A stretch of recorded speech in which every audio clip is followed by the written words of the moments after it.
Welcome to the Becks, a podcast that explores multimedia horror with host Becky and Sydney. Join us as we talk about movies, books, video games, music, and much, much more.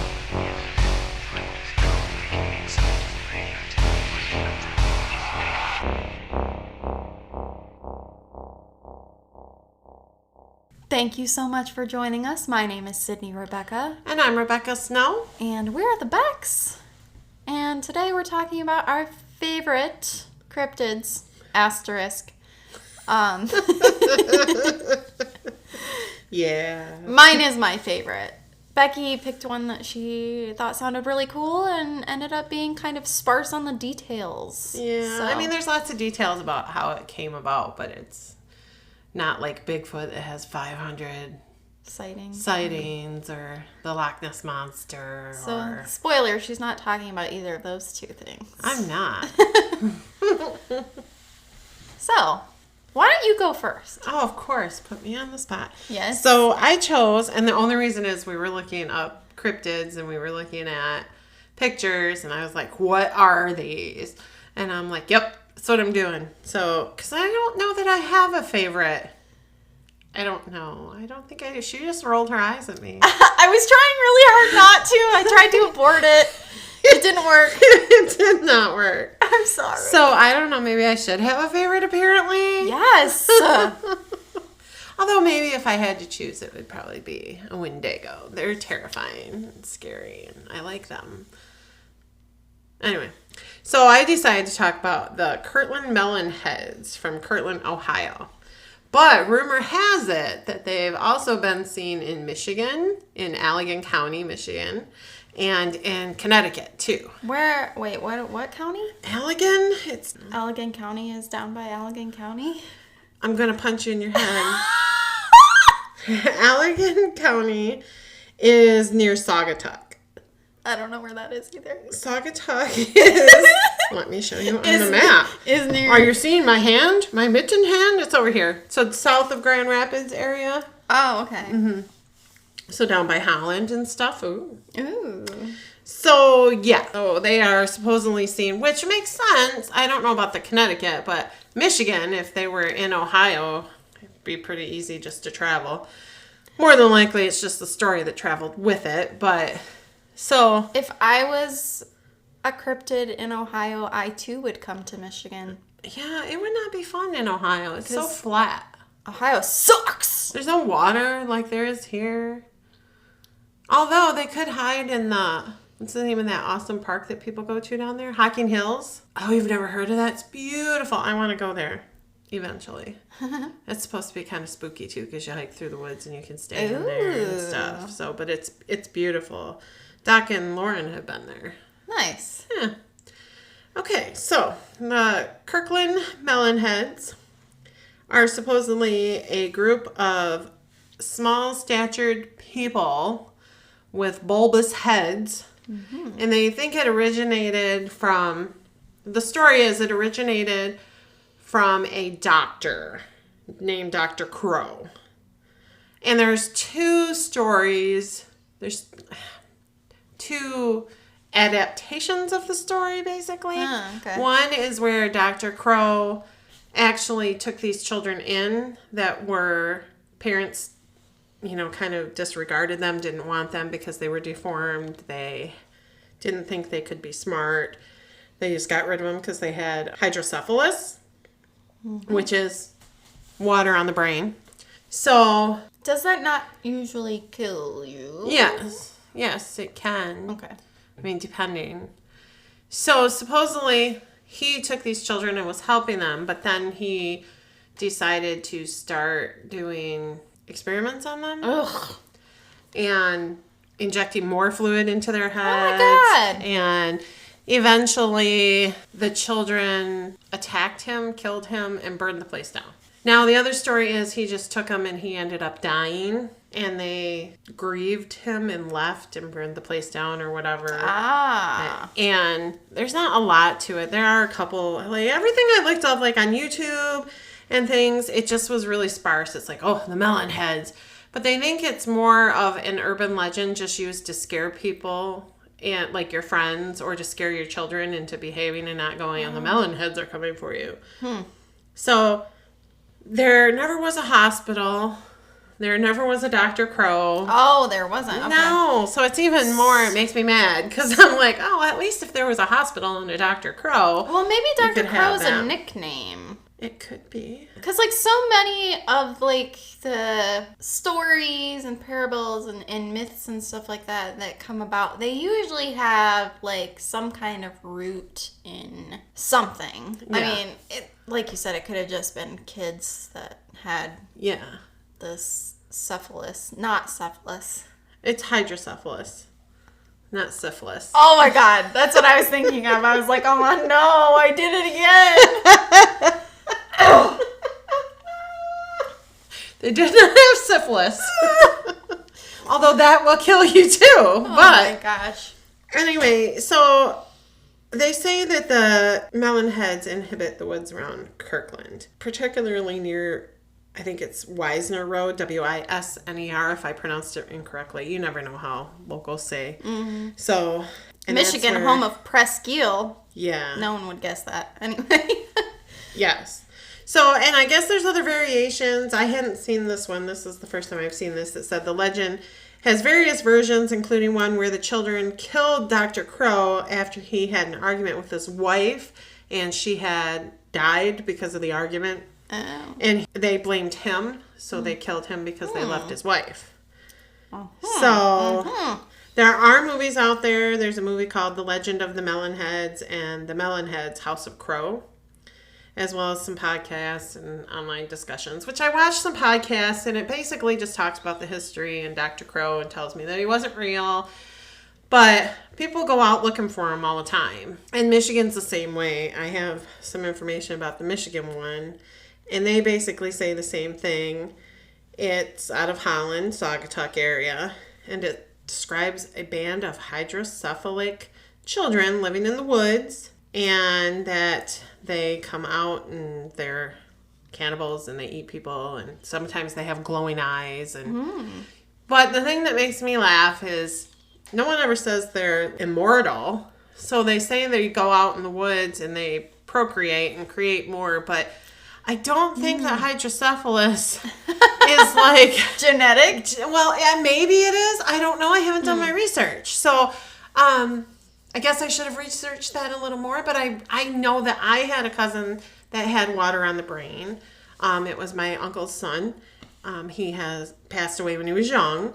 Because of the hydrocephalus? I think that was part of it, yes. Oh, man. But he had mental issues because of the fluid. And way back then, they could drain the fluid, but they didn't do it like they should have. Well, yeah, and I think part of the issue with that, too, is that it keeps coming back, right? Yes. Like, you can drain So a lot of times they put shunts in. And actually, I know a lady whose husband had it. And they put a shunt in his brain and it drained it down into his stomach so his body would absorb it. Interesting. Yeah, so it does.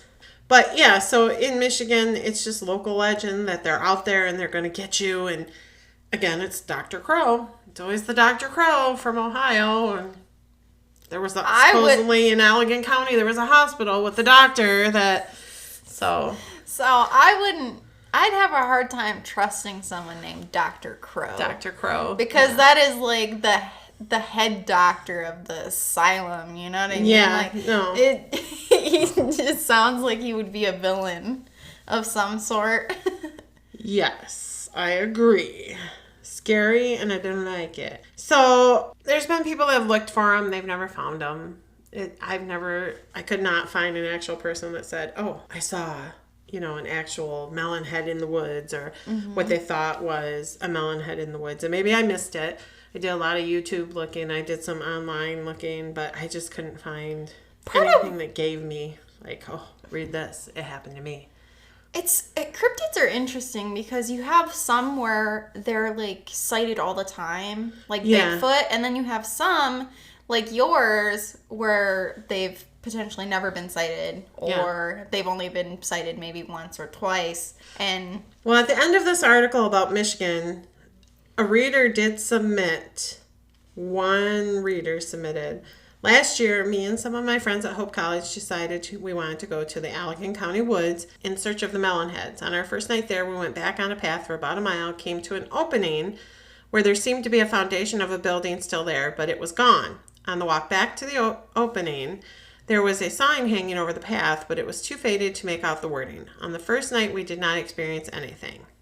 We went back the next night, and it was raining mixed with some lightning. Me and 2 other guys were leading the group down the path, and about a half a mile into our walk, there was a lightning flash, and all 3 of us saw the same exact figure of a human about 4.5 feet tall with an abnormally large head, standing in the middle of the clearing that we had gone to the night before. We 3 kind of slowed down for a minute, and the next thing we knew, we heard a huge crash in the woods to the left of us. We immediately turned and ran to our cars. So there's a sighting, but who knows what they saw. Or if they were just scared being out in the woods in the middle of a storm with lightning. So, I mean, it's a cool story, and if you look up some of the pictures, I think this one creeps me out. Pretty creepy. Yeah. But it wasn't as exciting as I hoped it was going to be. I was a little let down. They're the melon heads. Have you seen one? Have you heard about the melon heads? Yeah, I'm curious to hear if anybody has heard of them, because I had probably seen them, like, mentioned, but, like, when you said their name, I'm like, I've never heard of that cryptid before. Yeah, I hadn't either. And it was literally on a list when I put famous cryptids. Yeah. It popped up. So I just thought they looked cool with their giant heads. Creepy, but there you go. So yeah, that was not my favorite cryptid, apparently. I'm still trying to figure that out. Don't roll your eyes again. I didn't. Okay, she didn't. So yeah. Anyway, what's your favorite cryptid? Now it's Sydney's turn, and hers is going to be so much better. Because there's more excitement than mine was. Mine was boring. This is so fun. I think you're going to be mad at me about this one, actually. Why? Because it's so cool and so many people have seen it? No. Oh. So, okay. My favorite cryptid is the Fresno night crawlers. And what? Nothing. Go ahead. I'm waiting. What? Like, you rolled your eyes. I can sigh. Okay. Night crawlers are creepy and scary, but it's anyway. Not, okay. So what do you picture in your head when I say that? Like a creepy humanoid crawling figure. Okay. So they're like little white weird things. Oh, I think I've seen some videos of that. Yes, it's super famous. So the original video was from 2007, and it came out of Fresno, California. It was this guy named Jose. In the neighborhood, there had been a lot of dogs barking and noises at night. So he set up a surveillance camera because he was worried about his home potentially being burgled or, what have you. So he sets up the camera, and it's one of those, like, old CCTV cameras that will, like, rewrite after 12 hours or whatever. Oh, yeah. So, I don't know. I don't think it was, like, the first night or anything, but eventually he watched the tape over, and he actually, like, hand recorded it with a camcorder because he knew that the footage was going to get erased. Mm-hmm. Or rather rewritten. And that's why the quality of the video is so bad. But in the video, it's pointed to his backyard, and you see these 2 little white figures walk across the yard. And the first one, it looks like it has little stubby legs. Mm-hmm. Like its body is super long. I remember watching that video, and I had to shut it off because it creeped me out. Yeah. And the second one is a little bit bigger, and it kind of has more defined legs. Yeah.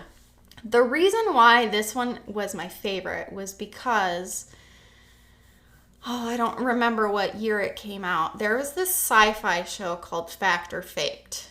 Mm-hmm.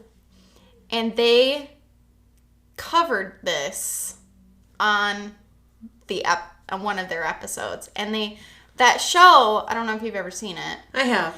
So for those who have not seen it or not heard from it, they would take these viral videos of the paranormal, be it UFOs, ghosts, creatures, like, anything that's like paranormal, and they would try to recreate them to see if, like, it could potentially be a hoax video, or if they weren't able to recreate it, like, they never came out and said that it was, a fact. They never said that. So they did a couple of experiments. So the first thing they did was they wanted to rule out that it wasn't just like a human, like a kid. Yeah, which makes sense.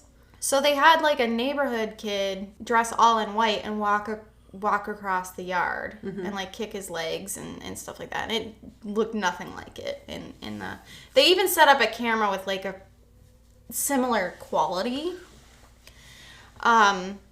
So it didn't look anything like it. The next thing they did was they made a puppet and put it on like a pulley system and didn't look right. Because everything that they did, because they even, like initially the puppet was bare, just, you know, like a mannequin head and a couple of sticks for legs. Yeah. You know? So they're like, that doesn't really look right. Because it kind of looked like it was on a pulley, like it was getting dragged. Like, they had it to where the legs would move, like up and down, like human legs, but it still didn't look right. And then they put like white fabric on top of it to see if maybe the shape was more normal, if it, you know, how much a sheet could hide. Yeah. I don't think they used a sheet, but, you know, you get the point. And it still didn't look right because... In the original video, the creatures move with a natural kind of grace. It doesn't look mechanical or puppeteered or anything like that. It looks like something's walking. Yeah. And so they weren't able to recreate it with any of their stunts that they did. They went out into the woods after they did all this stuff to see if there was any local fauna that looked like that or that would maybe present itself, and they started to have all this equipment failure happen. So they had new batteries in their walkie-talkies. They had to change them twice. Their equipment that they had just used to film at the house, they were trying to film out in the woods, nothing worked. They had a metal detector that had a full battery, drained. So it was like everything they did. Everything was stopping them from being out there to investigate. Yeah. That's creepy. Yeah. I don't like it. So that one was one of the ones that they said was unexplained or like unsolved. Yeah, they couldn't recreate it. Yeah. Keeping in mind too, like the witness was, I think, pretty credible. He didn't speak English at the time. One of their investigators was bilingual, and she spoke to him in Spanish. Mm-hmm. He actually turned it into animal control first. That's who he went to first. And with none of the local authorities able to explain it, that's when he started submitting it to, like, paranormal groups or whatever. Yeah. Because he thought it was just, like, a weird animal. Allegedly, he and his brother, I think it was, had found like little footprints the next night, but they were washed away by rain before the authorities could get there. It's just creepy the way it's disembodied legs. It's just legs. Where is the rest of it? Why is it so... No, I don't like it. So that was the first sighting, was in 2007. There was another sighting in Carmel, Ohio. Oh, so clear across the country then. Yeah. And it just said that it was a thin, armless, pale humanoid. So it could have been something different, but people have connected the sightings to each other. And then there was another one in Yosemite. And apparently there was footage of that one, but I wasn't able to make it out. It was really shitty quality. Yeah. So, yeah, I don't know. They always seem kind of cute to me, which is funny because they're also called the Fresno aliens. And you don't like aliens. And I don't like aliens. Aliens terrify you. They do, but these ones don't, because look, just watch them walk again. They're cute. They're terrifying. It's like creepy in the middle of the night. You see that? Listen, I'm not saying that they wouldn't creep me out at night if they were in my backyard. What I am saying is that there's stuffed animals that you can buy at the Fresno Nightcrawler. Are you flipping kidding me right now? Why would you want to buy... Look. Well, that's all right, but disembodied legs is... I don't want that. I don't know. I just don't want anything scary. I mean, I like talking about scary stuff, but You don't like experiencing I don't want to experience scary, like real scary stuff. No. Cool stuff might be cool, but I don't know. Yeah, I really like this one because they weren't able to recreate it. And again, this guy, it didn't seem like he was a genius. He had like really old-fashioned cameras, you know? It's not like he was... He was setting out to be like, hey, look at what I found. High-tech McJoe over here, hoaxing it up. I'm not saying that it's not possible that it was hoaxed, but I feel like they were pretty thorough in trying to like recreate it with the puppets and stuff. And it's not like there was AI back then. It's not like you could edit it like a CCTV. How would you even begin to do that to get rid of the top part of a body? Because it literally moves like legs. I mean, it really does. Yeah, it looks natural. So, interesting. So, yeah, Fresno Nightcrawler. Much more exciting than the melon heads. There's no video of melon heads anywhere. I should have picked Bigfoot. There's videos of him everywhere. Everybody dresses up as Bigfoot. He even has festivals. Bigfoot is... He's kind of boring, though. I think he has oversaturated the market. He is 100% oversaturated. What other one did I talk about when we first started talking about? Oh, the one that mimics voices. That terrifies me. So, in, I guess, the paranormal arena that we're venturing into with this conversation, there's a Wendigo, and there's also something called a mimic. Yes, I was reading about the mimics a few weeks ago. There's a lady on TikTok who has a mimic in her house, and it is so fucking scary. Yeah, I couldn't do that. I would cry. I would be out. I would be gone. There's no way. Do not mimic someone I love. I know we talked about this before. I don't remember what episode it was. I don't remember. You know what? It was the YouTube short one because we were talking about how it was the little girl with her mom being replaced or whatever. So how would you know which one was real? Yeah, or you're just sitting in your house and someone calls you, your person, your child, your... Oh, no. That makes me nervous right now. I was thinking about it. I don't like it. Stop. Stop it now. Stop it now. Nope. So I would actually love to do an episode on people's mimic experiences because there's so many out there. That would be cool. I would do that. Except it would terrify me, but I would do that. You don't want it to come here. And the thing with Wendigos is that we need to talk about Skinwalker Ranch. Here we go again. Skinwalkers, which terrify me. You know this. Well, it's what a Wendigo is. It's another term for it. My brother-in-law calls them flesh pedestrians. To try to avoid invoking their name because there's legend that if you say their name, that calls them to you. Oh, great. Good job, Sydney. Stop. You said it first, okay? No, you said Wendigo. I said that, way back but you said before. The other word. Skinwalker? You keep saying them. It's because she's saying them all. Okay, I'm trying to explain it to you. Those scary things. The name that they actually are has not been told to white people. I'm almost 100% sure. Because they wouldn't want dumb white people summoning it. Our term for it is Wendigo, or Skinwalker, or whatever. There she goes again. But she's just like tempting fate. And then she'll leave here. Better go with her. Wow. Well, I don't want to hear her. You know, I'm chicken. You know the game Until Dawn? It's Wendigos in that game. I think Keegan plays that game, doesn't he?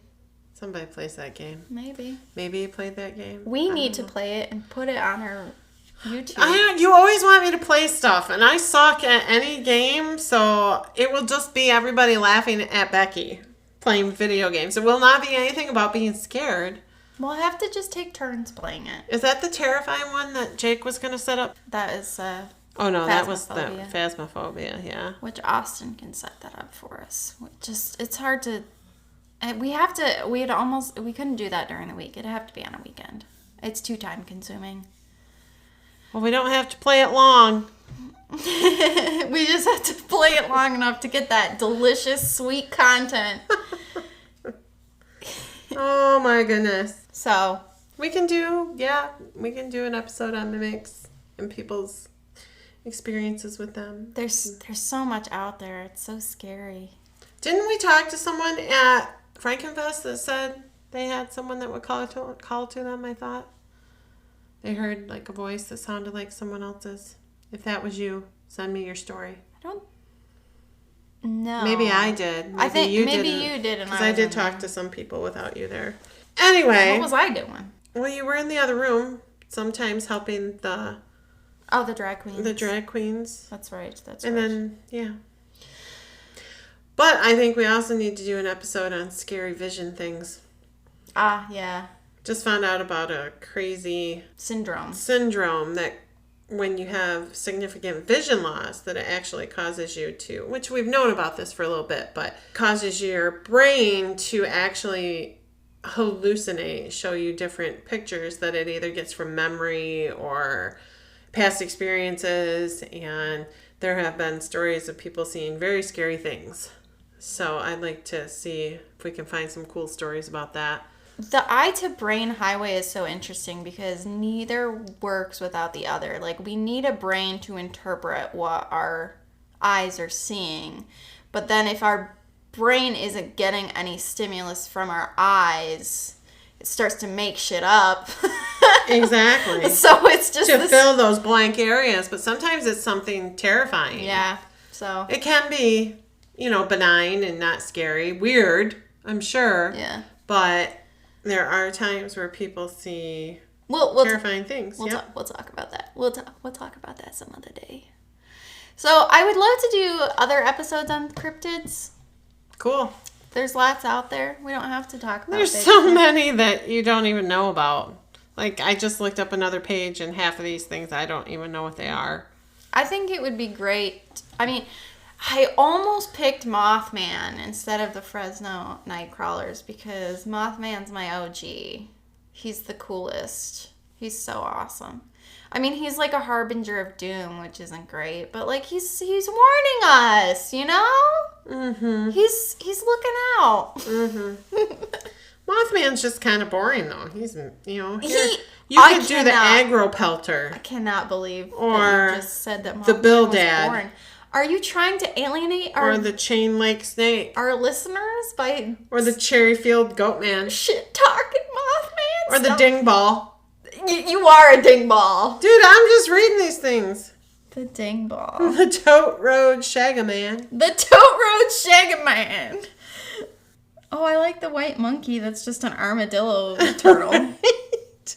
Why is it called the white monkey? It looks like an armadillo turtle. The Spectre Moose. I'm the Medibemps Howler. Moose are scary enough by themselves. So yeah, there's the Lunkasus. Okay, speaking of Bigfoot, we're kind of getting off. Well, you know what we do. We do this.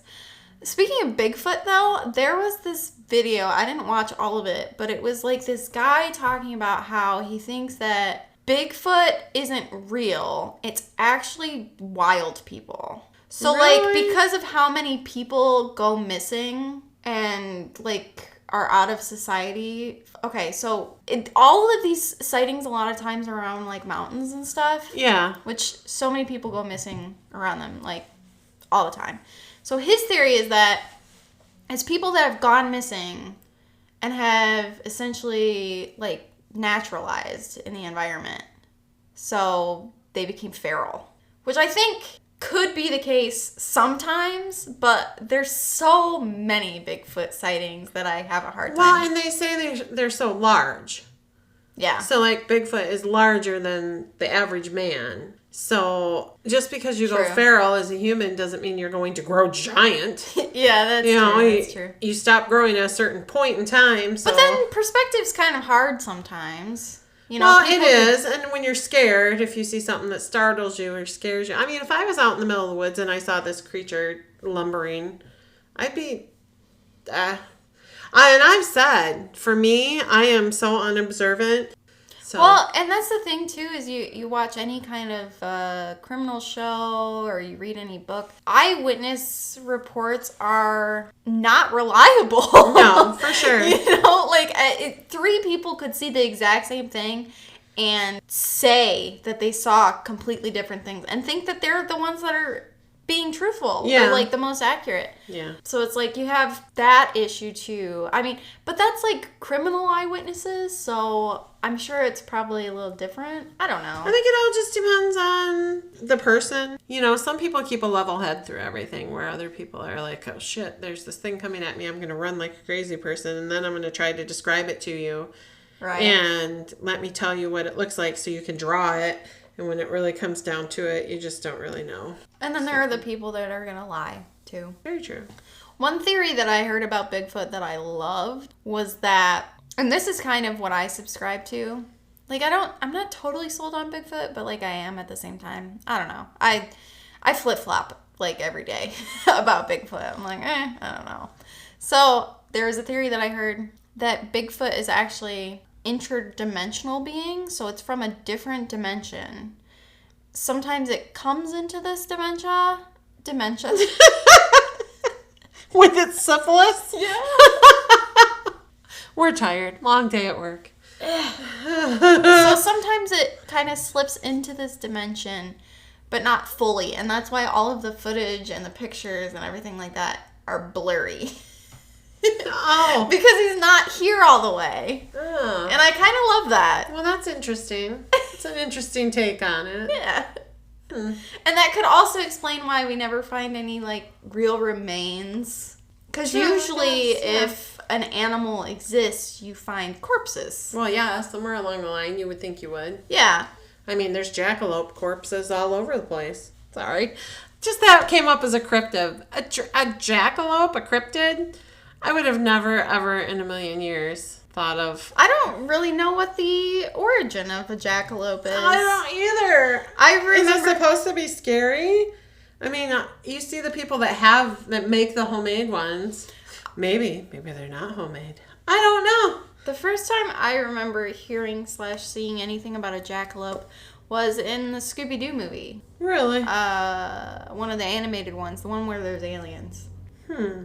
They're in the desert somewhere. I think someone that my parents knew had one in their house, a stuffed one, you know, like a rabbit with deer horns. No, it was a real jackalope. Well, this is the thing, right? It's like, it's not, I don't feel like it's that far outside the realm of possibility that a rabbit-like creature could have horns, because deer, if you look at them, they have soft, sweet-looking, stupid faces, and they grow horns, you know? Could be. Anyway, let's wrap this episode up. Next week, we're going to be talking about The Ritual. I'm reading the book. Becky is watching the movie, and we're going to compare and contrast and Yeah, we did a poll on our Facebook, and that's what the majority picked. Yeah. Was that comparison. So yeah. And we will be talking about the other things as well. This one was just what we decided to talk about first, since everyone voted for it. We didn't want to choose, so we let you. I did full disclosure, I watched the Ritual movie a very long time ago. Like when it first came out. I mean, it's not been out that long, but yeah, literally I was gonna say, wait, what? I think it was on Netflix. Like shortly after I don't know if it was a Netflix original or if it just was on Netflix like shortly after it came out. But I watched it a long time ago and I barely remember anything. So well, that should be interesting. I think it'll be good. I think it'll be great. I'm gonna go home and start the audiobook tonight because I just finished Project Hail Mary. I didn't realize that the book is not very old either. 2011 it was published. He's like an up and coming horror author. He's not been around that long. Yeah. So looking forward to that, and we might be doing something special in September. We're discussing it. We're discussing that, so we'll keep you guys posted. Thank you to everyone who is following us now Yes. We have so many new followers on Facebook and on Spotify. And I'm super excited. We can now go live on our Facebook because we have over 100 followers, which will be so great when we do things live. We can do live videos now, and we couldn't before we tried. It didn't work. Yeah. So thank you, because that's a huge jump for us. And we're so excited to have you here. We hope you enjoy our fun little podcast that we have here. If you have any listener stories, get our email. Let us know. Message us on Facebook. If you don't have it, we can send it to you. We would love to do an episode on listener stories. If we each had one to read, that would be cool. We could discuss them. So send those in. Come on, send them in. If you have a scary experience of any kind, or just spooky or weird or whatever, or if there's something you really want us to watch or cover, let us know that too. Like Sydney said, we have a bunch of stuff that we got from people we talked to at the festivals, so we're excited about that. But there's always going to be more content, so Yeah. we're thinking about doing some mini pods too that are just short little 15-minute episodes. So if you don't have time to listen to a whole episode, you can just jump on and listen to a short one. So ideas for that too, just simple little stories, that would be fun too. Yeah. Today the pod, tomorrow the world. My name is Sydney Rebecca. And I'm Rebecca Snow. And we're the Becks.